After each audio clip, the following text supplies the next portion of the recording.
storytelling. This is the thing to cover stories. It's used for breaking news. It's used for opinions on things, finding different voices, unheard stories. And we are entirely dependent as media organisations, all of us, on the stuff that the public supply to us. And that's a really important point to remember. So we must make it very easy for them to share stuff with us. At the BBC, there are numerous ways that people can get in touch. So you can email, because obviously people like my father don't have texts and don't have internet access and things, so he knows, well, he can email, but he can't use a phone. Other people can send a text message or WhatsApp or Twitter. There are so many ways to get in touch, and that's very important. These clues of how to get in touch must be everywhere, and you must make it clear to people how they can get in touch with you. And also invite them to join in. So, and also the visual content. So, for example, this is a tweet from Outside Source, which is a program on the World Service, who are fantastic at using social media. So they tell us all the time how we can get in touch. The first thing people do these days is to upload. Their instant reaction to anything is to take a picture and to put it on social media. But when they do, they are overwhelmed with responses from the media who want to get access to this content. We need to bear in mind they might have seen something that's really shocking and might be very emotionally affected by it. So when you approach them, it's important, first of all, if you look at this here, nobody takes you seriously if you haven't got a proper profile. I've called it an egg because in Twitter, when you haven't got a profile, you're still an egg. So nobody responds when you behave like this. Pestering them for their content, taking their content without asking them, this is really not on, you can't do that. I'll explain what I mean by the official language of intimidation. Also bear in mind the impact that what they've seen will have on them. They might be very upset. The guy I've just shown you, he didn't respond to anybody because he was too upset by what he'd just witnessed. Don't ignore them if they say, please don't use my stuff, or if I want you to take it down, you should take it down. But most important of all is safety. Don't say, oh, go and get me some more pictures of that car crash or that bomb, because it might not be safe for them. Always ask them if they're safe.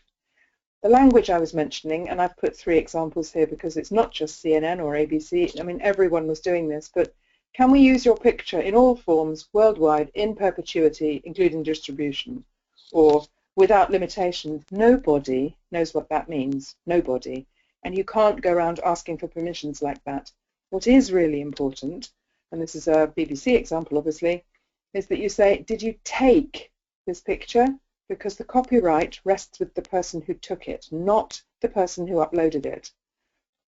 So asking permission like that, being nice and friendly, clear about who we are, and clear about crediting, and obviously she says yes. So that's fine. This actually, she was approaching the BBC, she sent it in. This is what's increasingly happening. People will contact their broadcaster or media organisation of choice, the people they trust. So if they trust you, they will supply stuff to you instead of just putting it out there. So verification, there's 4 parts of this puzzle, and this is the important part. And like every good journalist, you always need to ask the who, what, why, when, where type of questions. So who is the source? You need to do that. What are we looking at? When was it taken, and where did it come from? The reasons why it's important is because there's a lot of hoaxes out there. And if something's too good to be true, it looks too good to be true like this, it obviously isn't true. So looking at who first, it's really important that you go back to the source. Look at who has sent the information into you. Even if it's somebody famous like Halagarani, who's a presenter at CNN, she's got thousands and thousands of followers. So she shared this story, which then became a massive story on social media. However, this little 4-year-old boy was not alone. And the story had originally come from this source, Andrew Harper at the UNHCR, and it says temporarily separated from his family. She had changed the wording, but what we can see here is this means it's not exact. He wasn't alone, he didn't lose his family, it was a temporary thing. So going back to the source will make this clear, and then this is the context of it. So actually his family were just in front of him, but it looked like he was alone. It's very, very important to go back to the source, because maybe they changed the words, the person who shared that. The other thing about looking at the source is, are they who they say they are? This was a guy who he did a thing for Red Bull drinks. He went up into a spacecraft and then jumped out. This tweet crossed my timeline saying, it's my last tweet for a while, who knows, maybe forever. And look how many people have been sharing it without thinking, how can you tweet from space when you're wearing a spacesuit? Or any of those other things, or jumping out of his little craft. I looked at this, and then I looked around and I found 21 fake Felix Baumgartners. There are always fakes out there, particularly of people in the news. They're making the news. So the questions you need to ask in this instance are, who uploaded it? Find the source. Get in touch with them. Speak to them. Ask them lots and lots and lots of questions. Who are they? Where are they? What can they see from where they're standing? What can they see? Just look around. Have they got any other pictures? Because it's very rare people take more than just one picture. They probably have a sequence, so they can send you the whole lot. What kind of phone are they using, or camera are they using? Because you can check this out, and I'll show you a tool that will show you how you can verify photos. This is the one example I'm going to show you of how to check that the content is real. So ask them what they took it with and when they took it. Where were they standing? All of these details will give you enough information that you can then look at a map and say, okay, so what's in the distance that you're looking at? Or can you see a building from where you're standing? And a map or Google Images, Google Street View will verify that this is where they say they are. So always look at what's in the picture and ask them how they took it. Then look at their social media profiles. It's quite common that they have the same username on different profiles, or they've indeed used their real name. So look around at their other social media profiles and see, do they look like they're an honest person sharing interesting content, or do they look like somebody who's fooling around and trying to trick you? See what kind of stuff they've uploaded in the past. Maybe they are, you can usually get a sense whether they're honest or not. So have a look at what they've been uploading in the past.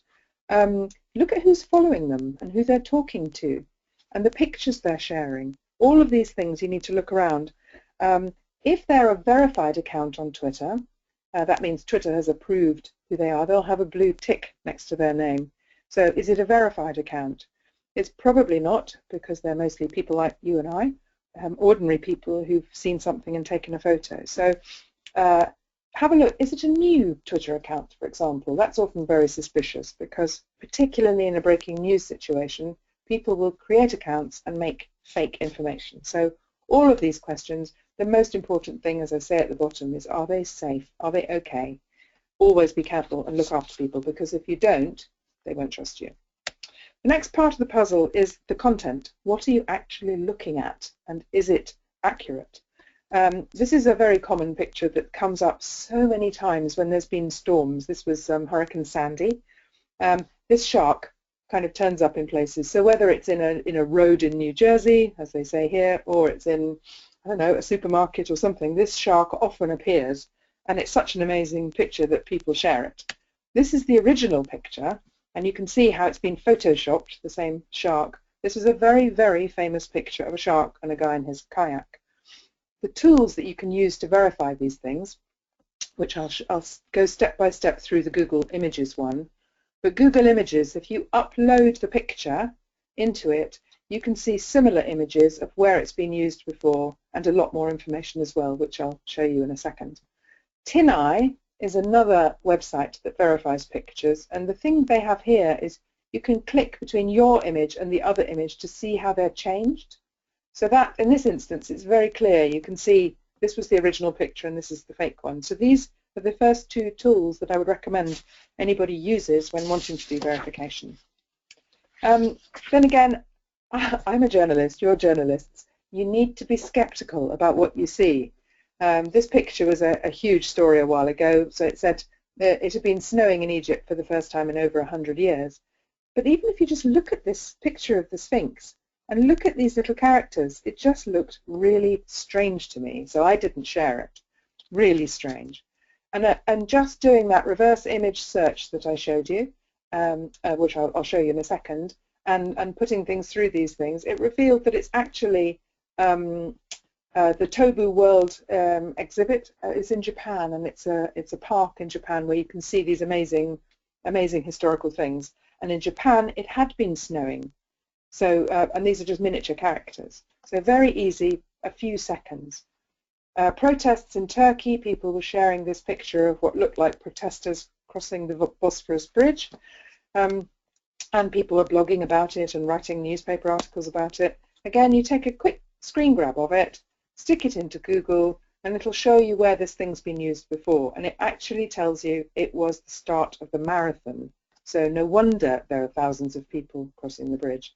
And then journalists like Alex here had to apologize for sharing pictures they hadn't verified. So the step-by-step process of this, and here's another one. A picture too good to be true, looks amazing. Somebody's shared it using the hashtag UKStorm. Then everybody says, oh, this is fantastic. It's definitely the picture. It's so lovely. The natural inclination is, I must share this. This lady is from the Independent newspaper. She's saying, can we use your picture? This is the key point of where you get it wrong. It's not use it. It's did you take it and may we use it? She says, of course you can, but it's not her picture in the first place. So what you do is when you see the picture in the tweet, so the original tweet here, you take a screen grab of it, and then you upload it. You go to Google Images, so Google Images, and you'll see a little camera on the right-hand side here. If you click that button, it gives you this box, and then it says upload an image. So once you've clicked on this, it then says browse, and I go into my desktop and pull up this picture. I've called it Old Dog because it's an old dog, picture of a dog. It then tells you, where it's likely to have been seen before and various other things. Visually similar images, but you can also see pages that have got this on it. And already I can see here, 2010, that is not 2013 or whenever we were looking at the story. It is an old picture. You can then go and do a custom date range search to get right back to the beginning to see where it came from. The initial part of this process is literally about 20 seconds. So any journalist can do this, and every journalist should be able to do this. So ask yourself, is it too good to be true? Put the pictures through Google Images or TinEye that I showed you the other one. This EXIF data thing is a little bit more complicated, and I haven't got time to explain it properly here, but basically when you take a picture, there is data stored on that picture that shows what phone was used, what time, sometimes the latitude, longitude, the location. You can wipe this information off your pictures if you're deliberately trying to fake things, but most of the pictures have got this on, and some automatically just store it. Other things to look out for with the content is weather. You can get weather reports for that particular time and place. So does it look like it was stormy on that day or not? And so there's a WAN-IFRA, a website called WAN-IFRA. I'm going to share with you places to get extra information at the end on the last slide, which will list these websites. So the weather is very important. Also, the time of day, shadows. Do the shadows actually match up with what you're looking at? Maybe sometimes there aren't shadows because something's been superimposed on a video or on a picture. The geolocation information will be in the picture as well, but sometimes people share their location, often inadvertently. So on Twitter you can see where people, if their location is switched on, you can see where they've been tweeting from. Every YouTube person has an ID number, so you can copy that in, and each individual piece of content from YouTube has an ID number, so you can copy that and have a look. Look and see if it's edited. Is it a whole sequence, or are there bits missing? Quite often, as we're finding with America, the police, all the trouble with the police killing the black people on the streets, some of this is edited material, so it looks like they've taken out some critical parts. So is it an entire sequence of pictures in the video, or has it been edited? Is anybody else sharing pictures of the same thing? Is there anyone else in that area? Have a look, do all your searches in Twitter and Facebook and everywhere. So is there anything else that corroborates it? So other eyewitnesses. It's also important to translate and look at the audio, listen to things, and then consult independent experts, because like I said right at the start, There's always somebody out there who knows more than you do. So once you've gone through all this, and this does take time, this is the point, you know, in the UGC hub at the BBC, it might take a couple of hours to verify something, but it's better to be right than to be wrong, because if you're putting content out there that's false or not accurate, then nobody will trust you. And I personally believe it's important to say what you know and what you don't know. So far we can verify this, this, and this, but we are just waiting for confirmation on something else. So taking the audience with you on the journey of verification is also important, I think. The other parts of the puzzle would be when, the date that it was taken. Social media have timestamps, and they're a little bit confusing because they might be US time. So on YouTube videos, the time they were uploaded is always in American Pacific time. On Twitter, for example, it's always listed as the time in your area according to the time that you've set in your settings where your location is. So that's important as well. So obviously time of day, you look at the angle of the sun and the shadows and all of those things, and make sure that it is, like I showed you, the dog was an old picture, so you can go back and look and see if pictures are from an old story. Also, another thing is stories often get repeated. You'll find an old story crops up again and again and again because somebody else has discovered this content and they share it not realizing there's a date on it. It's very important that you look at the dates. So if you're sharing a story from a website, just check that it is actually a current story. We have a story that always does the rounds on the BBC, which it said a man was forced to marry a goat, which obviously is one of those stories that you think, what? And people want to share.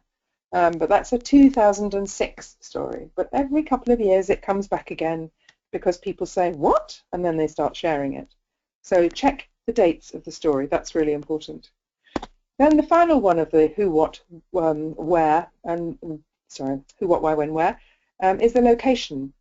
Look at the pictures. Whatever pictures somebody has sent you, look at the signs, look at the road signs, look at the types of cars, look at the traffic, the road markings, look at obvious, buildings or mountains or whatever. Have a look at the picture to get as much information as you can. If it's a video, obviously then you can listen to the accents of the language people are speaking. And if you need help, then you get somebody who can speak that language or understands that dialect.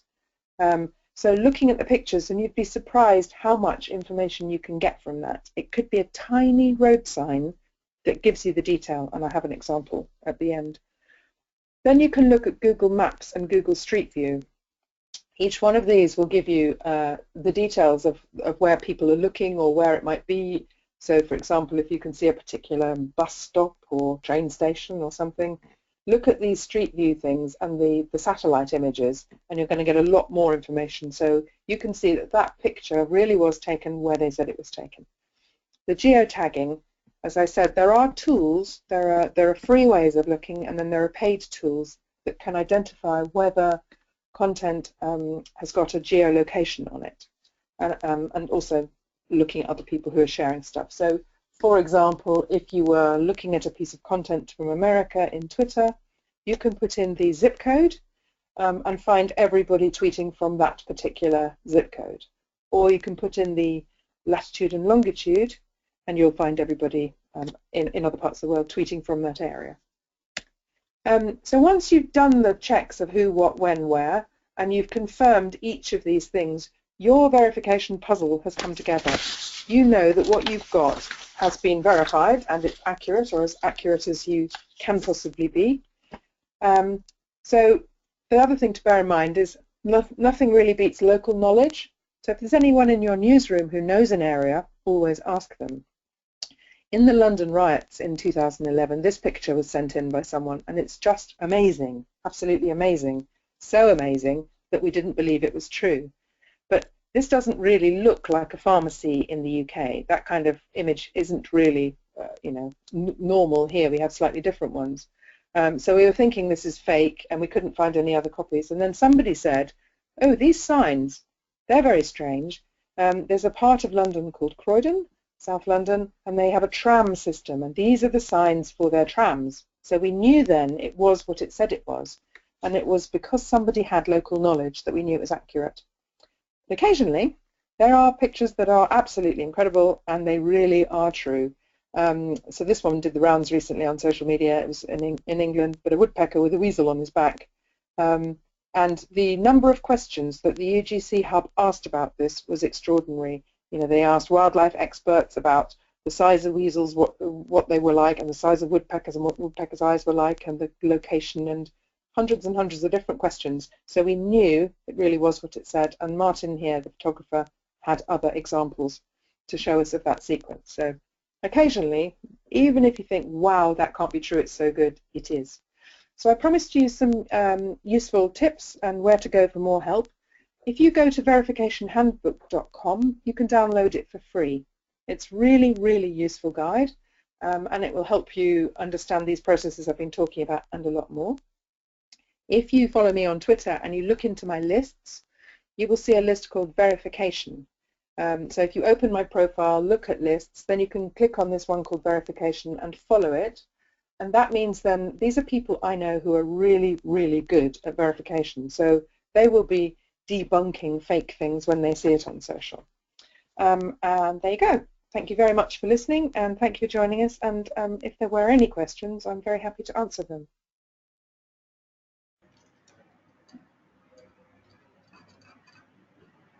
Thank you, Sue. That was a very quick and informative presentation. And we do have a few questions. And first question is they say is the Twitter is a public forum. If somebody uploads pictures on their handle, and if you're following them, it invariably implies that we can use the image or video. So do we still need to get the concerned person's permission to do so for using it in our uh, newsroom and all these things? Yes, it definitely means you need permission. If you embed that tweet, which basically, you know, how to embed it on a website, you don't need to ask their permission, but I think it's polite to do so because they sometimes upload stuff that they don't expect to go public. Even though it's a public forum, people are not really thinking like that, and it might be embarrassing for them, or it could be awkward. So personally, to build trust, I would ask if it was okay if we could use it. What you cannot do is take their photo off social media or their video off social media and use it without their permission. That's absolutely not allowed. It's breaking copyright. So you have to ask, did they take it, and may we use it? Quite often people are very happy for you to use their content if you just give them a credit. They're not looking for money, they just want information out there. But it's important to remember, if you're embedding it, that's okay, you can use it, but if you're taking it off to put it into a story in another way, you cannot without permission. But what about these big political politicians who are on Twitter? And because most of the publishers, they make news out of it. So can we mention that it was in the Twitter account or photos shared by famous celebrities? Yes, you can certainly refer to their Twitter account. According to Twitter's terms and conditions, if you're using their tweets in a story or something, you're supposed to show their Twitter account and what it looks like with the Twitter logo and all of those things, so like embedding it. But you can certainly, you know, say, so quite a lot of people will have a quote, you know, so they'll make their own graphic and say, so-and-so said, or they'll just quote them in the newspaper. But if you say that's from Twitter, that's okay. But you can share these, but it should say this is their tweet. So embedding it is okay. But obviously political parties and politicians, they're slightly different from the public. And this is the thing I think we need to remember. The public maybe don't expect their stuff to be public and for them to be the centre of media attention, whereas politicians love it. Okay, so we have another question. So you talked about geotagging with respect to verification. So is there any geotagging tools which can be used for journalists? Yes. First in Twitter, if you look in Twitter, if you ever see a little sort of pin next to the tweet, it means that person has got their location switched on. Only around 3 or 4% of people do this, and I also think it's important that if they're young people sharing their location, we warn them that the location is switched on. There's a tool called Geophedia, which is a paid-for tool that the BBC uses, which will look at tweets and Instagram pictures, and it'll show you who's tweeting from particular locations. I think in the verification handbook it might mention other tools that are available for that. I think you can also search Instagram. When you upload pictures to Twitter and Instagram, they take off the location. Oh no, sorry, Instagram doesn't necessarily take off the location. Facebook and Twitter do. Instagram is often a really good place to look for pictures which have got a location on, so I would have a look at that. But Geophedia is definitely one of the tools that you can use. Okay, so we have two more questions, Sue. And one thing is like in BBC the UGC hub.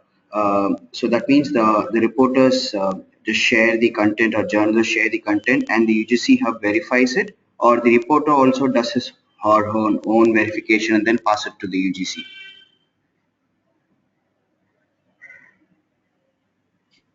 Most journalists don't know the details of how to do a really detailed verification. So say it was a video from Syria, they will definitely hand that to the UGC hub and say, can you verify this? Because that's quite a specialist task.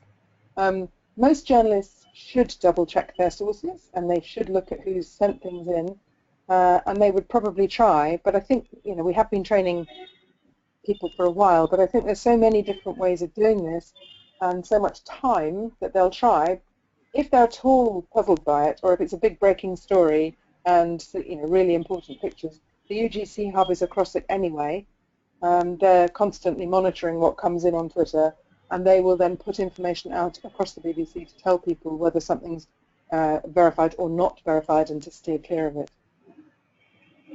Okay, thanks, Sue. Then, and again, another question about verification, particularly on Facebook. So when you can only find out more about them after having befriended them, because the settings on these forums or social media platforms are very crucial, and it's not that everyone will know about each other. So how do you verify handles, especially in Facebook? Facebook's a difficult one because, as you said, the settings, a lot of people have got wise to the fact that they need to close their settings down and make them private. So first of all, you can look for content that isn't locked. And the other thing, another way of finding stuff and trying to verify it, is some people might have part of their profiles closed down, but their friends will still be visible. So we certainly have gone through people's friends to get content and try and verify it that way. It's much more tricky because it is closed down, but somebody somewhere might have shared it, or they might have posted it on another platform. So once you know their username, you can then go and look for them on other social media platforms using some of these people search engines, or details about website engines, who owns a website, those kind of things. There's a lot more information you can glean. But again, one of the big issues is a lot of journalists go straight to Facebook to get images of people who've been involved in disasters and have died, and you've got to be much more ethical about using those pictures. I would definitely try and source permission from friends or relatives to use them. Okay, so we have we can take this final question. So so the person asks is like they share pictures which is being shared through by the readers through WhatsApp, and sometimes they also do it through the official handle. So, but is this procedure really mandatory for each and every news? So maybe it don't go. Maybe for breaking news it's fine, but very light-hearted news and other things, even the verification should be done, or just straight away publish it. First of all, I'd say, did you take it? For the light-hearted stories, and frankly, any journalist could say, did you take it? And it's okay if we use it with a credit? And most people go, sure, that's fine. So I would ask them, did they take it? It's not going to go through a huge process of being checked and double-checked, but certainly the light-hearted, like the woodpecker weasel picture, that's light-hearted, but that underwent a huge verification process because it was so amazingly popular and so unlikely. So there is and I I could share with you a list of the questions they asked and the details they went to verify it. But sometimes they might put something, not necessarily the BBC, but people put something out because of the speed, and then they'll say later, oh, actually that wasn't what it appeared to be. But to save embarrassment for individual journalists and papers, I would ask you to take it and do just the first checks before sharing, even the funny stuff. Okay, so thanks a lot for the very good informative webinar. I'm sorry that we can't take more questions. So I hope this webinar was interesting and innovative, and the future webinars will be communicated to you. And thanks for joining us. Thank you.